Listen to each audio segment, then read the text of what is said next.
Welcome to everyone. We're glad you've come back to this, our sixth in the series of Hurricane Harvey funder briefings sponsored by the Simmons Foundation. I'm Kim Maphis Early with the Center for Disaster Philanthropy, and in our past briefings, we have covered a number of topics. FEMA shared damage assessments and information about the recovery process. We've learned about research to guide strategic investments, databases for funders, the role of disaster case management in long-term recovery, the work of national VOAD and state organizations, and we've also had funder updates from the American Red Cross, Rebuild Texas, and CDP's Hurricane Harvey Recovery Fund. All the briefings have been recorded, and you can find them archived along with a written summary at the Simmons Foundation website in their initiative area on Hurricane Harvey. Our written summary reports will all have active links to any of the resources that we mentioned during these briefings. Today I'm going to start with a few recovery updates, and then we'll hear from Dr. Cooper about land use and public policy issues that he sees in the affected communities and that we should all be alert to as we begin planning for rebuilding, with particular attention to vulnerable populations. And as is our practice in these briefings, funders can share information about their work and ask questions of each other. Today, we're lucky to have the Greater Houston Community Foundation to open our funder conversation time with some news about their work. We're hosting these briefings for you. Your participation with news and questions helps move the funding work forward in the region. You can submit a question to our speakers or to your fellow funders at any time using the question and answer box on the top of your screen. Simply type your question and hit send. If you're interested to share the recovery work of your own foundation, click on the icon to raise your hand, and when that time in the briefing comes, I'll share the microphone with you. I'll announce your name and turn your mic on. Wait a second for the sound to kick in, and then give the name of your philanthropic organization, ask your question, or share the news that you want us to hear about. We'll begin today with some news updates about the Hurricane Harvey Communities Forums and how you can register for these. These events are a chance to hear firsthand accounts from other folks who've experienced disasters and to network with your peers. The first one coming up is on April 16th in Beaumont at the Lamar Institute of Technology. The next is the following day, April 17th, at the Rosenberg Civic Center in Rosenberg. And then on April 23rd at the Victoria Educational Gardens Pavilion in Victoria, there'll be the third of the Harvey Communities Forums.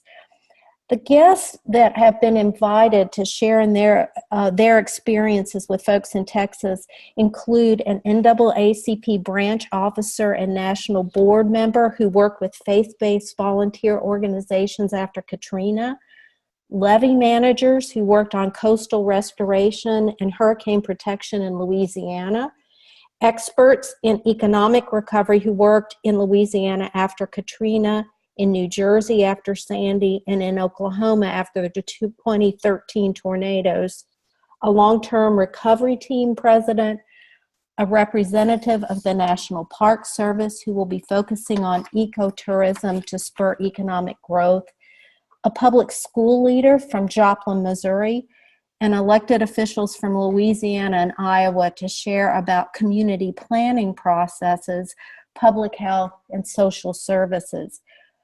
As you can see, the staff members at Texas A&M AgriLife Extension Service who have organized these forums have gathered folks from across a wide range of experiences to support communities in long-term recovery.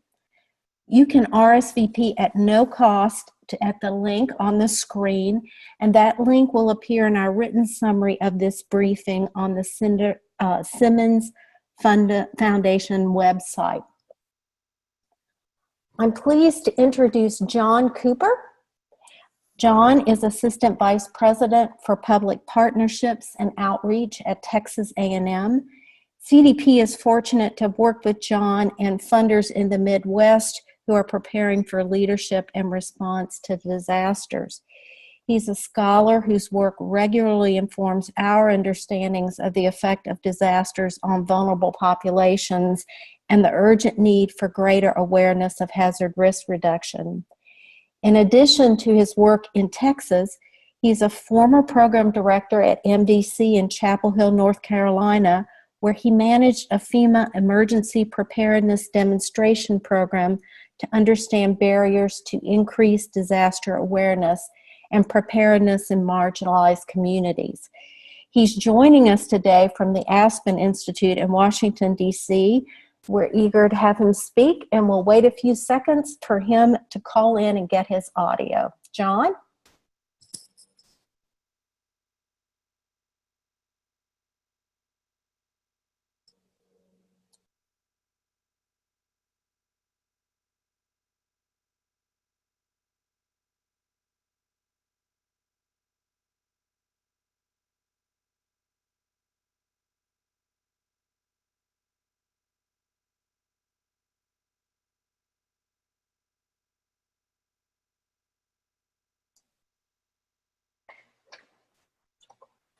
All righty. While we're waiting for John to call in, why don't we go ahead and move to our funder briefing with the Greater Houston Community Foundation, and we'll come back to John when he's available on the call. We're really pleased that the Community Foundation is with us to share news of their Hurricane Harvey Relief Fund. Renee Barrios, who's the Senior Vice President and Chief Philanthropy Officer, joins us. And we are really pleased that their work, which is very nuanced and very helpful, is on our screen today and also on our call. So we're going to unmute Renee and have her give the information that she's going to share about the Community Foundation. Renee, welcome. Hi, welcome. Thank you to everybody for participating and being interested in learning more about how we can all fund effectively for recovery from Hurricane Harvey. So as most of you may or may not know, I assume a lot of you do, the Hurricane Harvey Relief Fund was set up, and I'm sorry, Kim, quick question. Are you moving slides or am I supposed to be moving slides? If you'll just say next slide, we'll be okay, all right, next slide. Sorry about that. Okay, keep going. Here we go, let's stop here. So just wanted to give an overview of the structure. The Hurricane Harvey Relief Fund was set up by both our Mayor, Sylvester Turner, and our County Judge, Ed Emmett, and it's focused on immediate and really medium to long-term efforts in Harris County and Houston, as well as those parts of Houston that are in Fort Bend and Montgomery County. Our structure is a bit unique in that we have an advisory board that was appointed by the mayor and county judge, led by Tony Chase on the city side and Bill Jackson on the Harris County side, with 10 other members of the board who are from the community. And then we also have a grants committee that has been extremely hardworking, composed of members from many local foundations: Houston Endowment, Episcopal Health Foundation, Kinder Foundation, Lauren John Arnold Foundation, Simmons Foundation, Houston Rockets, and Greater Houston Community Foundation. And the grants committee has reviewed all of the grant applications and has really been the major thought partner in terms of determining how the grants should be structured and how the focus areas should be defined. And they make grant recommendations to the advisory committee for consideration. And then we at the Community Foundation ultimately have to ratify those grants and manage the fund. And so our work has involved everything from the fundraising and accounting for all of the funding, as well as all of the grants administration. Next slide, please. So due to the generosity of more than 126,000 donors, really from across the country, but also across the world, we've raised $113 million to date. There has been a real focus on putting grant dollars to work in both a expedient and accountable way. So we have already granted $108.8 million of that $113 million to 123 different nonprofit organizations. Our last big round of grants was announced March 15th. really addressing behavioral health, homelessness prevention, legal services, and then home repair. Throughout the process, we have used the Kinder Institute for Urban Research needs assessments to help drive our decision making, and they did 2 different needs assessments for us and have been maintaining a community dashboard and a lot of information available on their website, and this data has been really important to us in helping understand the needs. If you're interested in seeing all of the individual grants that have been made, our website has a list of every grant that has been made through the fund and the amount, purpose, et cetera. Next slide, please. So if you're wondering what's been the breakdown in this 108 million, the largest amount by far has been focused on temporary housing and home repair. So we know in this storm that both renters and homeowners have been impacted. So the reason we have temporary housing and home repair together is that while there has been a large amount of money directly for both minor home repair and significant home repair, there's also been a lot of money for, temporary rent assistance. So for example, one of the fund's big priorities was ensuring that no one was going to be, taken out of a shelter and not have somewhere to transition. So we had a grant from the Coalition for the Homeless and New Hope Housing that was making sure that every person who had been in a shelter transitioned. If they weren't able to transition to a temporary housing situation that would be typical, they were transitioning to emancipation residences, or they were receiving 6 months of rental assistance. So temporary housing and home repair have been the majority of funding, followed by emergency financial assistance. We all know how important that is in the immediate and medium-term aftermath. Disaster case management, which is obviously extremely important to navigating recovery. A lot of other direct assistance. There's been some administration and operations for the nonprofits doing this work. Behavioral health, we're glad that we've been able to put a significant amount of dollars into behavioral health, and we can talk about some of those grants. Furniture and furnishing, which is still a very big ongoing need. Legal needs, basic needs, and educational services, transportation, employment. You can sort of read the rest of it. But this is where the funds have been going in the major categories. Next slide, please. So this is just describing the grant rounds. Like I said, there's been a focus on both expediency and accountability. So the first round was quickly after the storm hit.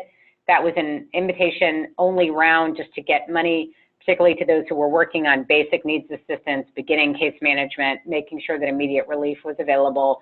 And it was $7.5 million to 28 grantees. The largest round in terms of number of agencies was round 2, which was an open application process, and $29 million in grants was given to 92 grantees. And then between round 2 and round 3 is when we got the first phase of the needs assessment from the Kinder Institute to really begin to see this overlap between significant needs showing up in FEMA registrations and in 211 calls, overlapped with neighborhoods that had, high impacts. And so we then did a round of site visits and convenings in those hardest hit communities with current grantees and trying to source other organizations that were effectively serving the communities. Based on that information, we did our grants in round 3 to a smaller group of agencies that were really working in those communities. And that was the 32 grantees that received $29 million. And then this last major round was focused on, basically at that point in about the end of January, we received the next phase of the needs assessment. So we were able to take a deeper dive and see that there was still a huge need for home repair, which we knew. Behavioral health issues are starting to emerge, and legal services has turned out to be a very big issue because of problems with access to clear title, issues with contractor fraud, FEMA appeals needing to be filed, et cetera. So that's how those focus areas were developed. And in this case, it's a small number of grantees, 27 grantees. Particularly with home repair, we needed to take a very careful approach to assume that any agency, now that we're beyond stabilization, really has very deep experience in home repair. So we chose a smaller group of agencies with more experience. So this is the 4 rounds that have happened. And the icons are just describing some of the needs that were talked about before. Next slide, please. So the next steps that the fund is really focused on now is analysis of the reports that we're receiving from the first round of grants, the second round of grants. Those first two rounds, I should have said this earlier, they were fast. So the round one was only a 90-day grant, round two was a 120-day grant. So both of those rounds are obviously over, and so we are in the process of analyzing those reports to determine the impact. And then we will receive quarterly reporting for rounds 3 and 4. Round 3 was 1-year funding, round 4 was 1 year to 18 months to 2 years, depending on the type of grant. So obviously the reporting on that will be extended over a long period of time. But we have a lot of conversation with our grantees, and so part of receiving the quarterly reporting is understanding where they may be having challenges, how they can be connected with others if they need more capacity building. In some very small cases, we are finding that in some of our grants, we are having to rescind funds. A very, very, very minute percentage of grantees from round 2 weren't able to spend all of their funds, but that is the kind of thing that we're monitoring. We'll be developing a whole lessons learned and playbook for the next disaster, and then identifying additional unmet needs that can be served through remaining funds. Certainly some of those unmet needs that we're hearing about are furniture, because there's lots and lots of people having their homes repaired, but now the furniture bank has a big wait list, and people are going to need furniture to get back in their homes. We're still hearing a need for more of the grassroots organizations who are really canvassing people and getting them connected to home repair agencies. And there's still some needs for case management and a huge need for coordination. We know now that we've got federal disaster case managers, state and privately funded, to connect all of those folks. And then we'll be debuting a home repair coordination system, which I will talk you through. If you can go to the next slide. So as we've done a lot of listening in this process to our grantees, to seekers of care, to other funders, to partners, one of the things we've heard is that despite everyone's best efforts, it can be difficult for seekers to get connected to the care that they need, and in particular to get them connected to home repair in a really fast and expedient way. So we've decided to fund a home repair coordination system pilot. If you can go to the next slide. So really the goals of this are to improve the seeker or client experience around access to and speed of home repair for Houston and Harris County residents. We really want to enable better matching and coordination between seekers of care and home repair agencies, and then provide transparency about what is and is not working in the current system and enable continuous improvement. Next slide, please. So the design principles behind this are that this be something really simple to use and adopt, that it's centered around a human-centered design process that puts the seeker first, that we leverage existing technology platforms wherever we can, and that we've got easy reporting to monitor and improve system performance. So this is being built and shared using open source principles. Next slide, please. So what this looks like, and I hope this isn't too granular for folks, but just because I thought it was easier for you to visualize what this would be. So everything that's on the screen is sort of the full home repair process. The stuff that's in the box is what we think really needs to be centralized through this home repair tool that all of the nonprofits that we have funded for home repair will be using, and that we have developed this with them. So there will be an eligibility screen that sort of quickly asks the seeker of care a few questions, like which county they're in and whether they were impacted by Harvey, their income. And if they pass the eligibility screen, they will go on to the application. This is one universal application that all the home repair agencies we're working with have agreed to. And then document verification. So actually seeing, does this person own the home? Does their income meet the income standards? You know, all the things that we need to collect from a document standpoint. And then once that is complete, they will be matched to a nonprofit, so that the nonprofit is receiving a case of an approved client who they know, their home ought to be able to be repaired. We know that this agency works in the zip code where this client is, can fix a house of this age, et cetera, et cetera. There's a lot of things that, every home repair agency isn't equal. We've obviously done our best to grant funds to home repair agencies that have the right capacity for the kinds of needs we have in our community, but this matching process is a really important thing that we think needs to be improved. So once this nonprofit receives this eligible family, then they're responsible for the assessment, the work order, construction, and completion. but there will be a communication and feedback loop throughout this process on a couple of levels. So first of all, if I'm a seeker of care, I will find out where my application is in this process. I will know which nonprofit I've been matched to. If I wasn't deemed eligible or I'm missing documents or things like that, I will be notified. But we will also be able to see throughout the tool process, nonprofits will be able to see, you know, everything that's happening from a dashboard perspective, as will funders. So we all will have more transparent data about how long it's taking us to match homes, how long it's taking us to repair, and we'll have texting capacity to be able to message seekers of care. So we hope that this will make the process better. Next slide, please. So workflow, I kind of discussed this a little bit, and this may seem confusing because it's got, you know, so many cute little boxes and, I don't know, hexagons or whatever they are. But basically, a community navigator could get into this and apply for someone. There will be public access, so someone who they themselves feel like they can apply for home repair could do it, or a case manager could be entering backlogged cases or new cases. Either way, they're going through the same process: eligibility, pre-screen, detailed application. This goes into a client needs database, which is in Salesforce. Document verification happens like we talked about. There's matching to a nonprofit. It's connected to another Salesforce database that has home repair status and capacity. So all of the grantees that we're working with, they have to be constantly updating how much capacity do they have, how many houses can they be repairing in each area, et cetera.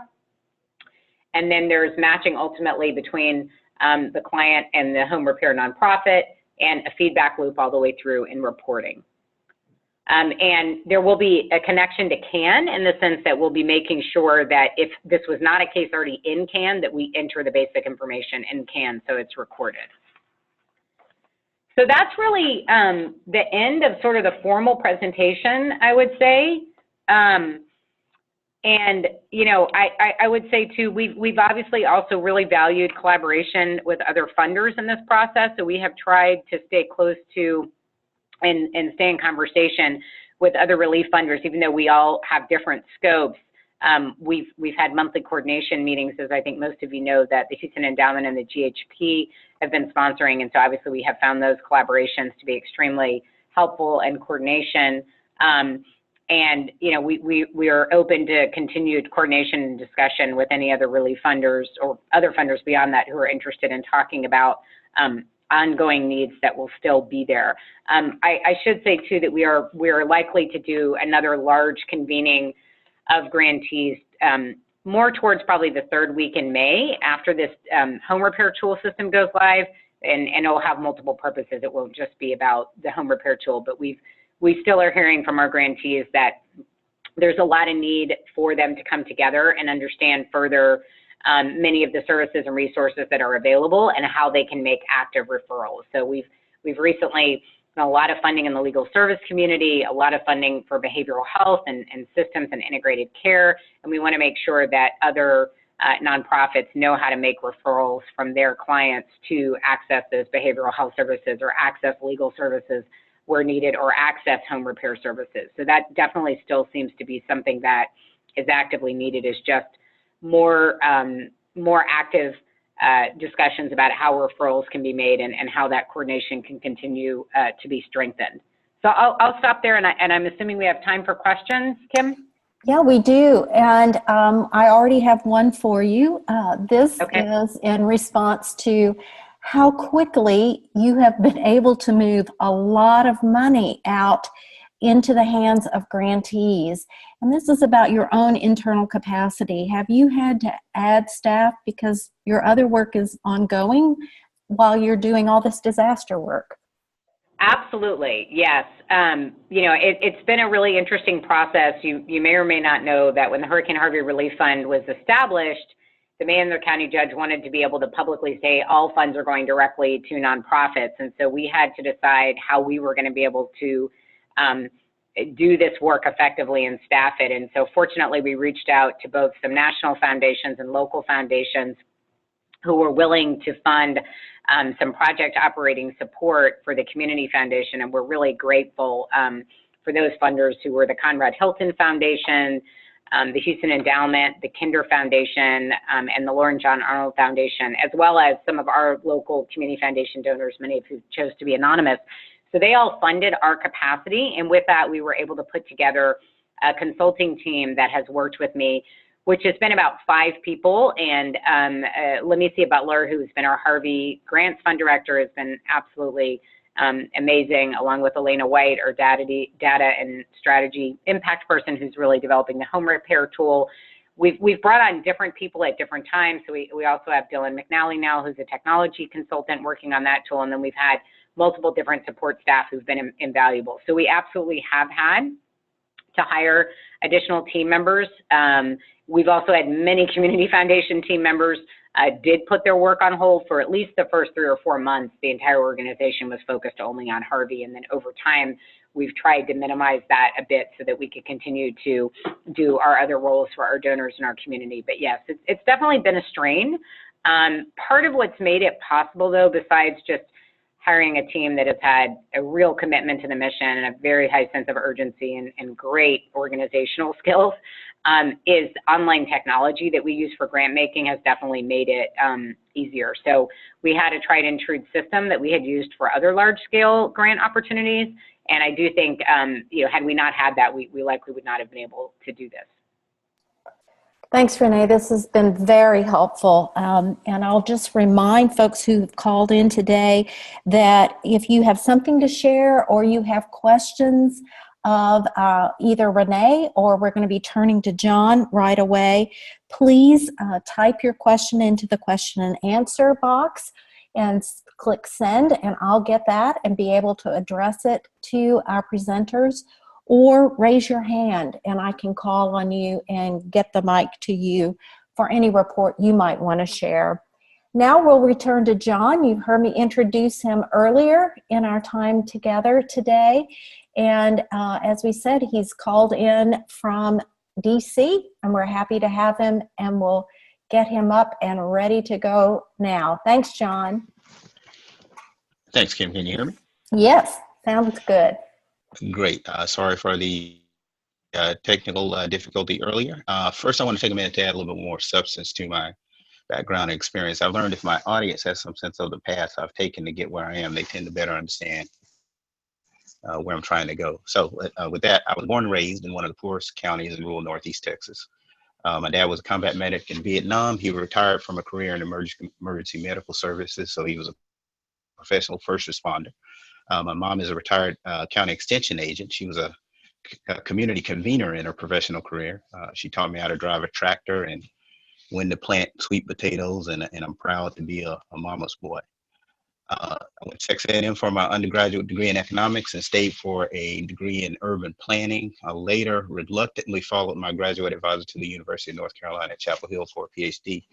And I say reluctantly because I was tired of school by then, but I applied out of respect for him. And to my surprise, I was admitted. And I only went because I really wanted to be an environmental justice advocate. In the mid-90s, North Carolina was ground zero for the environmental justice movement.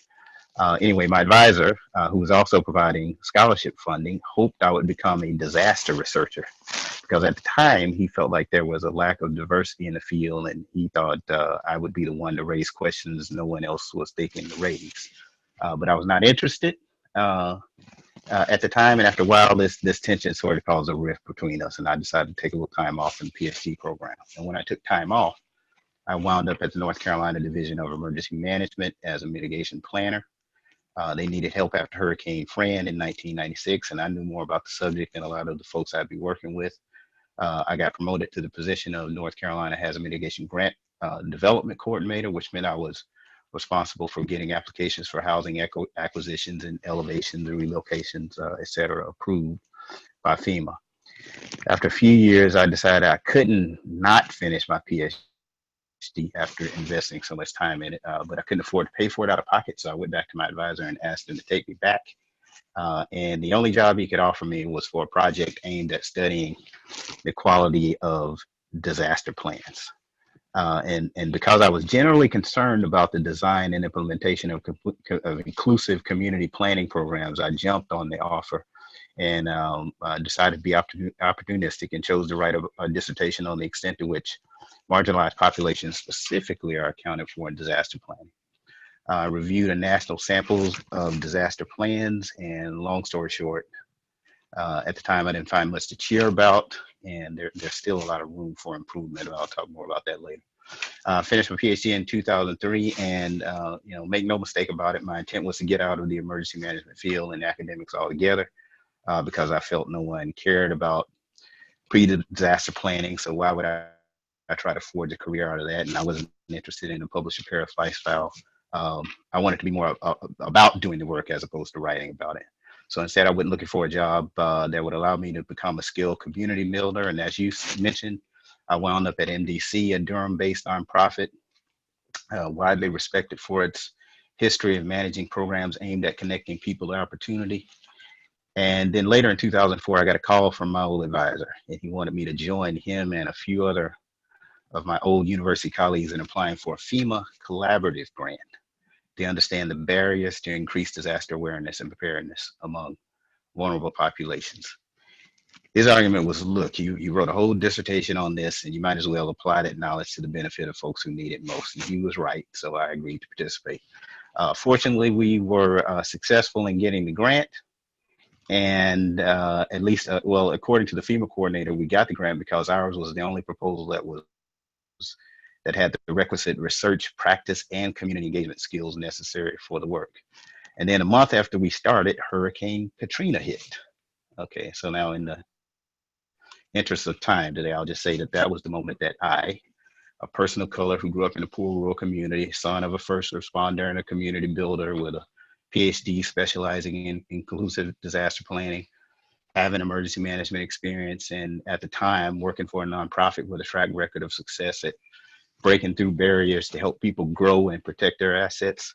That was the time I stopped resisting and accepted the fact that I was born to do what I do. And if not me, then who? Okay, so now you can go to the next slide. So in 2012, I came back to Texas A&M as a professor of the practice and director of Texas Target Communities, which is an award-winning high-impact service learning program in the College of Architecture and the Department of Landscape Architecture and Urban Planning.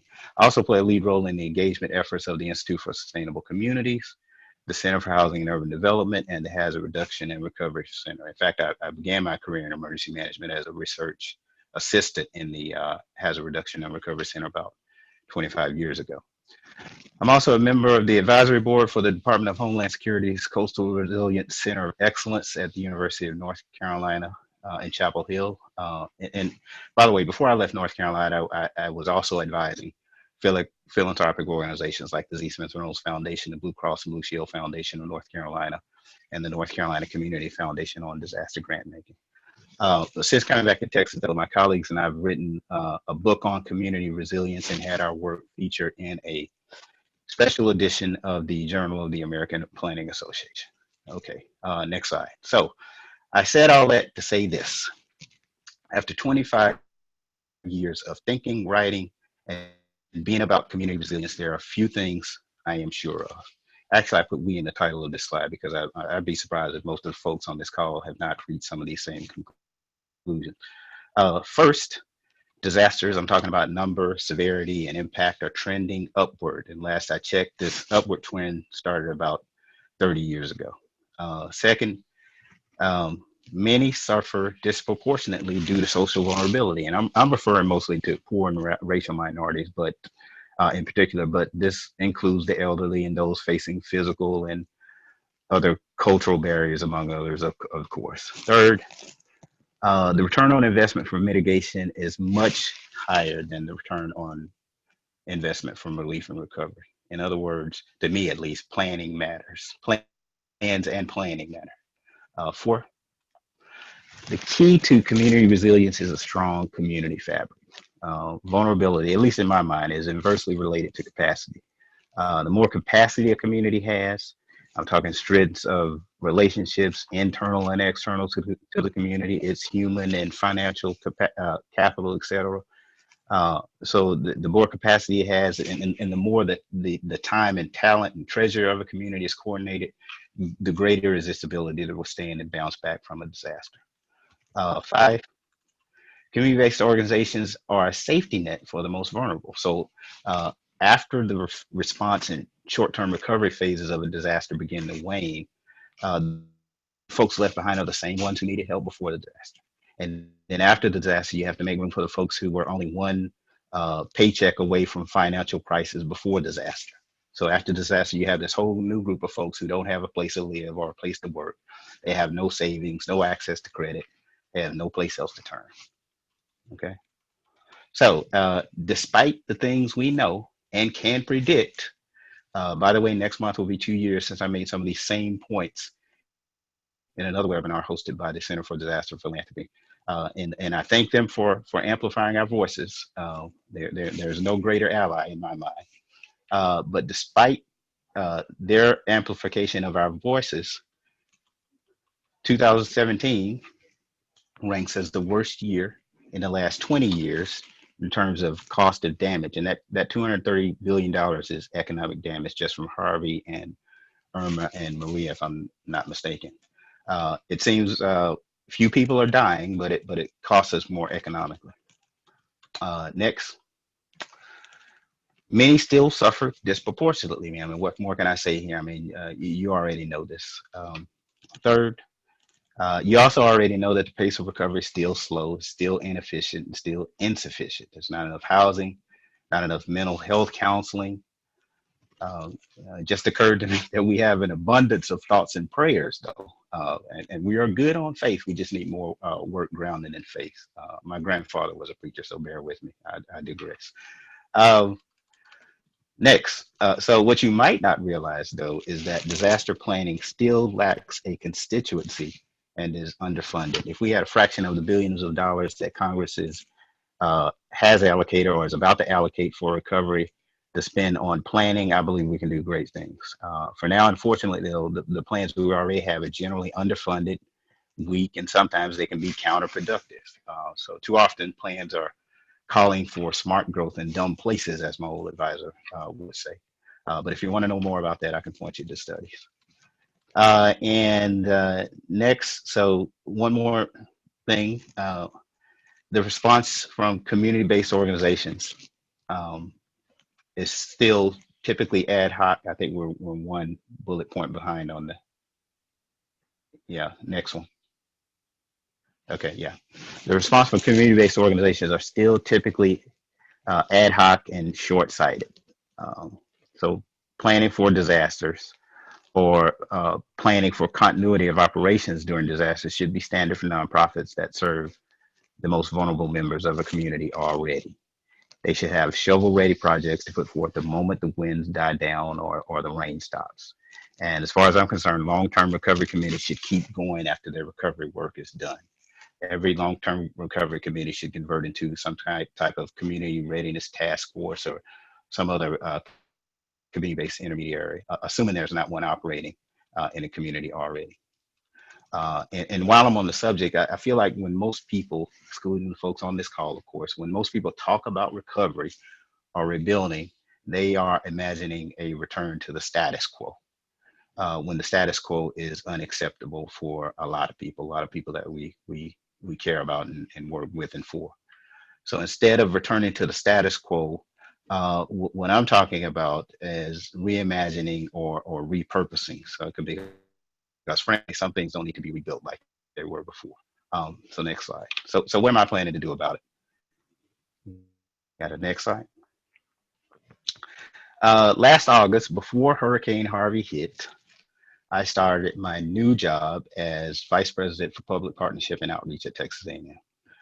In the interest of time, I'm just going to say that simply means that I get to do what I was doing before as a professor of the practice, namely connecting underserved communities with help from faculty and students at Texas A&M through training, specialized data or research, dissemination of existing or translation of existing research and technical systems. Now I've also got, as opposed to students in a college or a department, I've got access to about 60,000 students on A&M's campus to choose volunteers from. And sometimes we provide help through fee-for-service arrangements. What's different from before, though, is now, let's go to the next slide. Now I have the authority to speak directly to deans and other high-level folks across campus as well as decision makers at the dozen or so other campuses in the Texas A&M system. I also have access to the hundreds of experts in the various state agencies housed under the Texas A&M system umbrella, from the Forest Service to the Health Science Center to the Texas A&M Engineering Extension Service. And each one has world-renowned people working there. In fact, I forgot to list the George H.W. Bush School of Government and Public Service and the Norman E. Borlaug Institute for International Agriculture, among others. Next slide. In the College of Architecture alone, we have some of the most talented architects, construction scientists, animation, and virtual reality experts in the world. So if you got a favorite Disney movie, video game, or any other digitally animated thing created in the last 15 years, chances are a graduate of A&M's visualization program helped produce it. And our architects are doing some amazing things with wood. I mean, they can make it drape like fabric. Recently, I visited one of the studios and was handed something that looked and felt like leather, but it was actually a piece of wood. We also have a Center for Historic Conservation and a design and fabrication lab where we test designs for tiny homes, for example. We can't print 3D homes yet, but I've got that on my list. So the bottom line is, whatever you need to know, somewhere in the TAMU system is already looking into it. That's the point I want to make with this. Okay, so next slide. So imagine the possibilities if I was invited, and I only work by an invitation, to work with a community of socially vulnerable people. I help them put together a team of dreamers. I help them gather information about their current reality and want their conversations to be grounded in local data. I'd help them design and manage a community-wide conversation to articulate a future vision. Then I'd connect them to experts who could help them refine the vision and convert it to alternative design scenarios or three-dimensional physical models or virtual animation. You know, who knows what they might create, but whatever they create, it would be uniquely suited for them to help them reach their full potential. And I'm confident that something like that could lead to greater community disaster resilience. And right now, I'm leading a team of my colleagues here to design this kind of interactive community planning initiative. I don't have a name for it at the moment. I'm thinking the name will come to me and my co-designers naturally, but I kind of like, you can hit the next slide now. I kind of like CSI Texas. I don't know, we'll see. In any case, pardon me, we are not starting from scratch. There are a number of existing models, some of which I helped design, that are listed here before the storm and ready to community that we'll draw from. We hope to announce the initiative around the anniversary of Hurricane Harvey's landfall in August and to begin accepting invitations to meet with prospective communities during National Preparedness Month in September. The communities we hope to work with will be most likely be rural, without professional staffers, without professional planners, and without the resources to pay, six figures for outside consultants. There'll be communities with no place else to go. The only thing we'll require is that they be willing to assemble a representative team and work in a collaborative way. We want them to be willing to invest whatever meager resources they have in their own future, and we want them to be committed to following through. It'd also be nice to have the lead official in the community to make going after federal and state grants easier. It'd be nice to have the emergency management folks, person, if they have one, on our team, but I don't see that as a qualifier right now. And I should note, we're already working with a couple of neighborhood associations in Houston. We haven't launched anything yet. We're just talking to them about what we might do, what's possible. And we continue to work with a few rural communities that we were working with before Harvey. Unlike some of those other projects we were already working on, though, this new thing will focus more on community disaster readiness than comprehensive land use planning. One more thing, I don't have money to give to build homes to parks or community centers, but I can offer assistance with grant writing to fund project implementation at the end of this process. I can provide letters pledging ongoing support from the university in community grant applications. And for grants that the university applies for, I can budget stipends for community partners. I can structure agreements to minimize the university's overhead in order to maximize the resources for their work. I think I should stop there. Probably I've been, and let's see what the next slide is. Okay, I'm open to hear examples, open to questions and examples of promising strategies if you have them.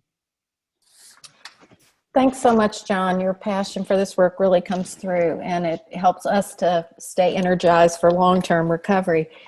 There are two questions that have come up. The first is, since this is an audience of funders, who are the people that, or the types of people or the organizations that funders need to get in front of to advocate for the long-term resilience building in vulnerable populations that you're talking about?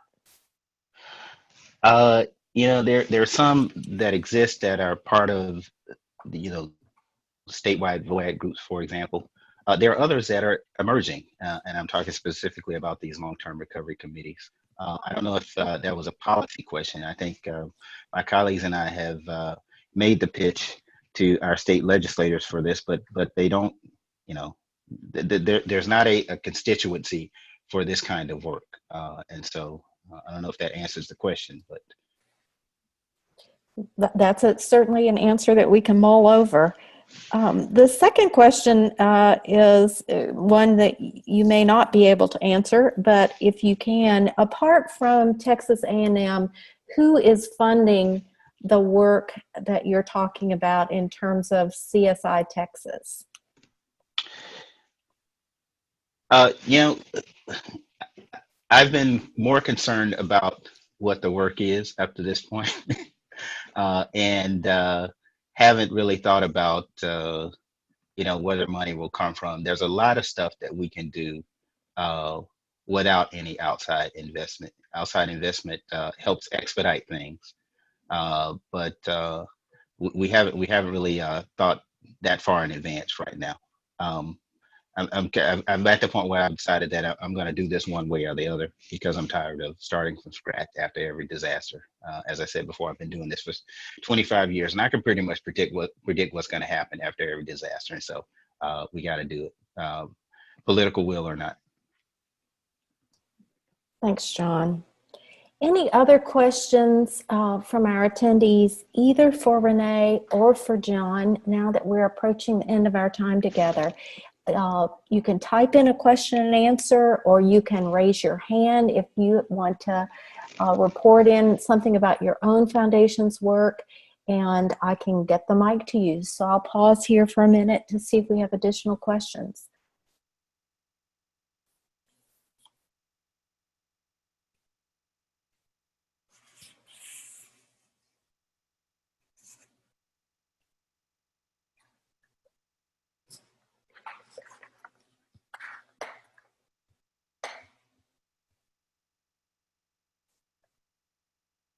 Righty, well, it looks as if we don't have any additional questions, so we'll move to close our time together for today. And we want to thank again John and Renee. It's really important that we know the folks in Texas who are working on the ground and who are making such a big difference in their communities. We hope for the long term, and we're grateful to both John and Renee for your leadership in these efforts. Please share the news of these briefings with other funders that you think might benefit from the topics that we've covered or intend to cover, and who might have information to share among this community of funders who's listening in each time. Our next briefing is on April 23rd, and it's going to feature Dr. Asim Shah and Dr. Julie Kaplow of the Baylor College of Medicine. Their work deals with mental health challenges that can result from traumatic events such as disasters, and they're going to let us know a little bit more about what individuals, families, communities, and funders could do to help deliver mental health resources to communities as this long-term recovery proceeds. Again, our thanks to John and Renee for taking time to share with us, and to our friends at the Simmons Foundation for their support of these briefings. As a final reminder, the written summary and recording of this briefing will be mounted at the Simmons Foundation website in their initiative area on Hurricane Harvey. And if you have questions that were not addressed during today's briefing, you can email them to me or to my colleague Sally Ray at the emails that are on your screen. And we hope you'll join us on April 23rd for our next briefing. We'll be back at that time. Thanks so much.